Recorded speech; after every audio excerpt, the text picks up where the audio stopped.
নমস্কাৰ আপোনালোক সকলোকে পুনৰবাৰ স্বাগতম নসমাই মজিদ বন্ধুসকল বলগতে চাওক আজি সন্ধিয়াৰ 7টা গুৰুত্বপূৰ্ণ খবৰ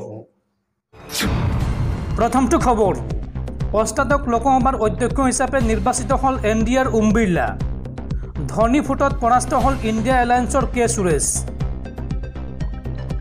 ওম বিৰলা অষ্টাদশ লোকসভাৰ অধ্যক্ষ হিচাপে নিৰ্বাচিত হৈছে দ্বিতীয়বাৰৰ বাবে লোকসভাৰ অধ্যক্ষ হিচাপে নিৰ্বাচিত হল ওম বিৰলা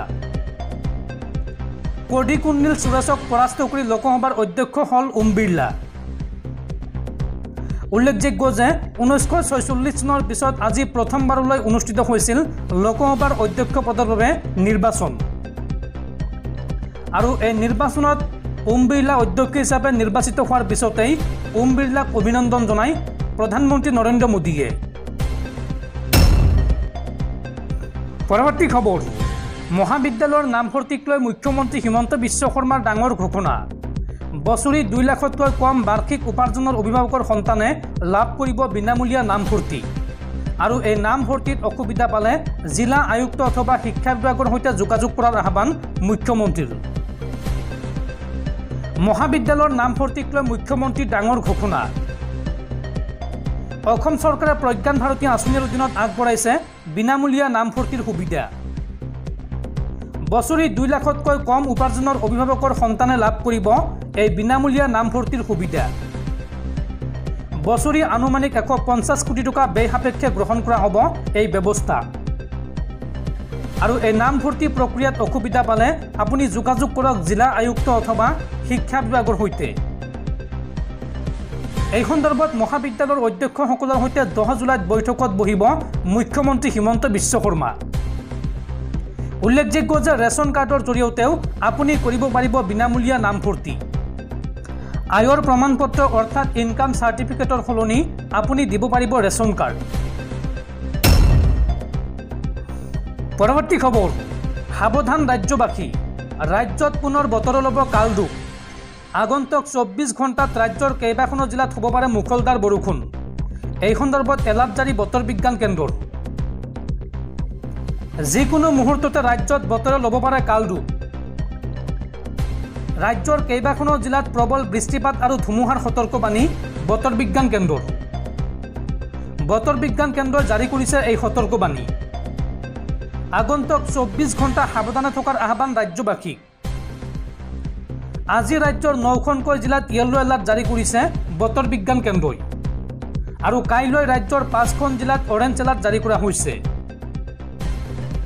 অসমৰ কোন জিলাত অৰেঞ্জ এলাৰ্ট আৰু ইয়েলো এলাৰ্ট জাৰি কৰা হৈছে চাৱাহক কৰিমগঞ্জ হাইলাকান্দি কাছাৰ ডিমা হাছাও আৰু গোলাঘাটত জাৰি কৰা হৈছে অৰেঞ্জ এলাৰ্ট আৰু লগতে আজি বঙাইগাঁও চিৰাং গোৱালপাৰা বৰপেটা বজালি বাক্সা নলবাৰী তামুলপুৰ কৰিমগঞ্জ হাইলাকান্দি কাছাৰ ডিমা হাছাও গোলাঘাট নগাঁও আৰু কাৰ্বি আংলঙত জাৰি কৰা হৈছে ইয়েলো এলাৰ্ট দৰ্শকসকল আৰু বহুতো গুৰুত্বপূৰ্ণ খবৰ আছে তাৰ আগতে আপোনাক জনাও যে যদি আপুনি এতিয়ালৈকে এইটো ভিডিঅ'ত লাইক কৰা নাই তেন্তে এতিয়াই ভিডিঅ'টোত লাইক কৰি দিয়ক আৰু এনেকুৱা ধৰণৰ ভিডিঅ'সমূহ নিতৌ চাবলৈ চেনেলটো ছাবস্ক্ৰাইব কৰি কাষত থকা বেল আইকনটো প্ৰেছ কৰি ৰাখক পৰৱৰ্তী খবৰ এইবাৰ মহা বিপদত পৰিছে দিল্লীৰ মুখ্যমন্ত্ৰী অৰবিন্দ কেজৰিৱাল ইডিৰ পিছত এইবাৰ জেলৰ ভিতৰতে CBIয়ে গ্ৰেপ্তাৰ কৰিলে দিল্লীৰ মুখ্যমন্ত্ৰী অৰবিন্দ কেজৰিৱালক তিহাৰ জেলত সোধপোছৰ অন্তত গ্ৰেপ্তাৰ কৰিলে CBIয়ে অৰবিন্দ কেজৰিৱালক ইডিৰ গোচৰ চলি থকাৰ মাজতে এইবাৰ CBIৰ ৰুখত পৰিছে অৰবিন্দ কেজৰিৱাল বুধবাৰে শুনানিৰ দিন আছিল মুখ্যমন্ত্ৰীগৰাকীৰ আৰু শুনানিৰ পূৰ্বে জেলৰ পৰা পুনৰ গ্ৰেপ্তাৰ কৰা হয় দিল্লীৰ মুখ্যমন্ত্ৰী অৰবিন্দ কেজৰিৱালক ইডিৰ পিছত এইবাৰ জেলৰ ভিতৰতে গ্ৰেপ্তাৰ কৰে CBIয়ে পৰৱৰ্তী খবৰ অসম আৰক্ষীৰ বৃহৎ সফলতা গুৱাহাটীৰ পৰা সন্ধানহীন হোৱা 3 স্কুলীয়া ছাত্ৰীক পশ্চিমবংগৰ NJP ষ্টেচনৰ পৰা উদ্ধাৰ কৰিলে অসম আৰক্ষীয়ে মঙলবাৰে নিউ জলপাইগুৰি ৰেল ষ্টেচনৰ পৰা 3গৰাকী গুৱাহাটীৰ স্কুলীয়া ছাত্ৰীক উদ্ধাৰ কৰিবলৈ সক্ষম হয় 3গৰাকী ছোৱালী নুনমাটিৰ ছানশ্বাইন পাব্লিক স্কুলৰ ছাত্ৰী আৰু বিদ্যালয়লৈ অহাৰ পিছত সোমবাৰে সন্ধানহীন হৈছিল গুৱাহাটী আৰক্ষীয়ে নিজৰ এক চেণ্ডলত সফল উদ্ধাৰ অভিযানৰ ওপৰত আলোকপাত কৰিছে তাত লিখিছে নুনমাটি আৰক্ষী থানাৰ CGPDৰ এটা দলে RPFৰ সহায়ত যোৱা নিশা নিউ জলপাইগুৰিৰ পৰা 3 গৰাকী নাবালিকাক উদ্ধাৰৰ বাবে ক্ষিপ্ৰতাৰে কাম কৰে। ছোৱালী কেইগৰাকীক পৰিয়ালৰ সৈতে পুনৰ মিলিত কৰাৰ বাবে গুৱাহাটীলৈ লৈ অনা হৈছে। ইয়াৰ পূৰ্বে নেপালী চকৰ ছানশ্বাইন পাব্লিক স্কুলৰ পৰা সন্ধানহীন হৈছিল এই ছোৱালী কেইগৰাকী। সন্ধানহীন হোৱা 3 গৰাকী ছোৱালীৰ বিষয়ে আৰক্ষীক অৱগত কৰাৰ পিছত তদন্ত কৰি গম পায় যে ছাত্ৰী কেইগৰাকী গুৱাহাটী ৰেল ষ্টেচনৰ পৰা ৰেল যোগে পশ্চিমবংগলৈ ৰাওনা হৈছে। তদুপৰি মঙলবাৰে পুৱা ছোৱালী কেইগৰাকীয়ে পশ্চিমবংগৰ আলিপুৰদুৱাৰ ৰেল ষ্টেচনৰ পৰা পৰিয়াললৈ ভিডিঅ' কল কৰিছিল আৰু তাৰ পিছতে নুনমাটি আৰক্ষীয়ে RPF জোৱানৰ সৈতে যোগাযোগ কৰি ছোৱালী কেইগৰাকীৰ বিষয়ে সতৰ্ক কৰি দিয়ে আৰু RPF আৰু অসম আৰক্ষীৰ যৌথ অভিযানত তেওঁলোকে ছোৱালী কেইগৰাকীক উদ্ধাৰ কৰি পৰিয়ালক গতাই দিবলৈ সক্ষম হয়। পৰৱৰ্তী খবৰ, মূল্যবৃদ্ধিৰ প্ৰতিবাদত অগ্নিগড় বা কেনিয়া জ্বলাই দিলে সংসদ ভৱন আৰু এই হিংসাত্মক ঘটনাত 5 গৰাকী প্ৰতিবাদকাৰীৰ মৃত্যু। তাৰ পিছতে ভাৰতীয়লৈ সতৰ্কতা জাৰি ভাৰতীয় দূতাবাসৰ। অত্যাধিক মূল্য বৃদ্ধি, নিবনুৱা সমস্যা আৰু প্ৰাকৃতিক দুৰ্যোগৰ দৰে সমস্যাত বিধ্বস্ত দেশৰ নাগৰিকৰ ওপৰত আকৌ চৰকাৰে জাপিছে নতুন কৰ। চৰকাৰৰ এনে জনবিৰোধী স্থিতিত ক্ষোভিত জনসাধাৰণৰ ক্ষোভ মঙলবাৰে যেন বিস্ফোৰণহে হ'ল। ৰাজপথলৈ ওলাই আহি প্ৰতিবাদী জনতাই প্ৰতিবাদ সাব্যস্তৰ মাজেৰে আক্ৰমণ কৰিলে সংসদ ভৱন, জ্বলাই দিলে সংসদ ভৱনৰ এটা অংশ। এই খবৰ কেনিয়াৰ। দেশখনৰ সাহসীয় চৰকাৰে নানান সমস্যাৰে ভাৰাক্ৰান্ত জনতাৰ ওপৰত এটাৰ পিছত এটাকৈ জাপিছিল কৰৰ বোজা। বাদ পৰি যোৱা নাছিল জীয়াই থাকিবলৈ দৈনন্দিন খাদ্যৰ তালিকাৰ ৰুটিও। এনে পৰিস্থিতিতে ক্ষোভিত হৈ থকা দেশখনৰ নাগৰিকৰ এই খবৰ যেন বিস্ফোৰণ হ'ল মঙলবাৰে। ক্ষোভিত জনতাই প্ৰতিবাদৰ মাজতে অগ্নি সংযোগ কৰিলে দেশখনৰ সংসদ ভৱনত।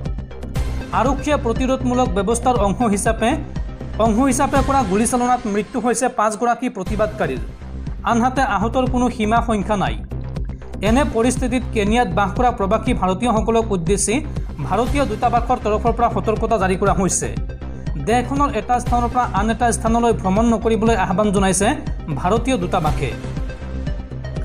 উল্লেখযোগ্য যে মঙলবাৰে কেনিয়াত চৰকাৰৰ বিৰুদ্ধে প্ৰতিবাদৰ মাজতে সংসদ ভৱনত অগ্নি সংযোগ কৰা ঘটনাত সংসদৰ এটা অংশ ভস্মীভূত হৈছে। কেনিয়াৰ প্ৰধান খাদ্য ৰুটিৰ ওপৰত শেহতীয়াকৈ চৰকাৰে আৰোপ কৰিছে 16% কৰ আৰু ইয়াৰ পিছতে আৰম্ভ হয় প্ৰতিবাদ। এই প্ৰতিবাদে মঙলবাৰে তীব্ৰ ৰূপ ধাৰণ কৰে। পৰৱৰ্তী খবৰ, লোকসভাত বিৰোধী দলৰ নেতা হ'ব ৰাহুল গান্ধী, এই ঘোষণা কংগ্ৰেছৰ। কংগ্ৰেছ নেতা ৰাহুল গান্ধীক লোকসভাৰ নেতা কৰাৰ প্ৰস্তাৱ পূৰ্বে কংগ্ৰেছৰ কাৰ্যকৰী সমিতিৰ বৰ্ধিত বৈঠকত গ্ৰহণ কৰা হৈছিল।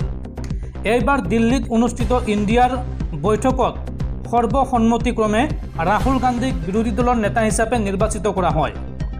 মঙলবাৰে নিশা সংবাদ মাধ্যমৰ আগত এই মন্তব্য কৰে কংগ্ৰেছৰ সাধাৰণ সম্পাদক KC বেণুগোপালে। তেওঁ কয় যে বিৰোধী দলৰ নেতাৰ পদৰ বাবে ৰাহুল গান্ধীক সৰ্বসন্মতিক্ৰমে মনোনীত কৰা হৈছে। KC বেণুগোপালে লগতে কয় যে কংগ্ৰেছ সংসদীয় দলৰ নেত্ৰী ছোনিয়া গান্ধীয়ে এই সন্দৰ্ভত লোকসভাৰ প্ৰটেম অধ্যক্ষলৈ এখন পত্ৰ লিখিছে। যোৱা 8 জুনত দিল্লীত কংগ্ৰেছ ৱৰ্কিং সমিতিৰ বৰ্ধিত বৈঠক অনুষ্ঠিত হয়। তাত ৰাহুল গান্ধীক লোকসভাৰ নেতা কৰাৰ প্ৰস্তাৱ আনুষ্ঠানিকভাৱে গ্ৰহণ কৰা হয়। এইবাৰ তৃণমূল সমাজবাদী পাৰ্টিকে ধৰি বিভিন্ন বিৰোধী দলৰ প্ৰতিনিধিৰ সন্মতি সাপেক্ষে 18 নং লোকসভাত ৰাহুল গান্ধীক বিৰোধী দলৰ নেতা হিচাপে নিৰ্বাচিত কৰা হয়।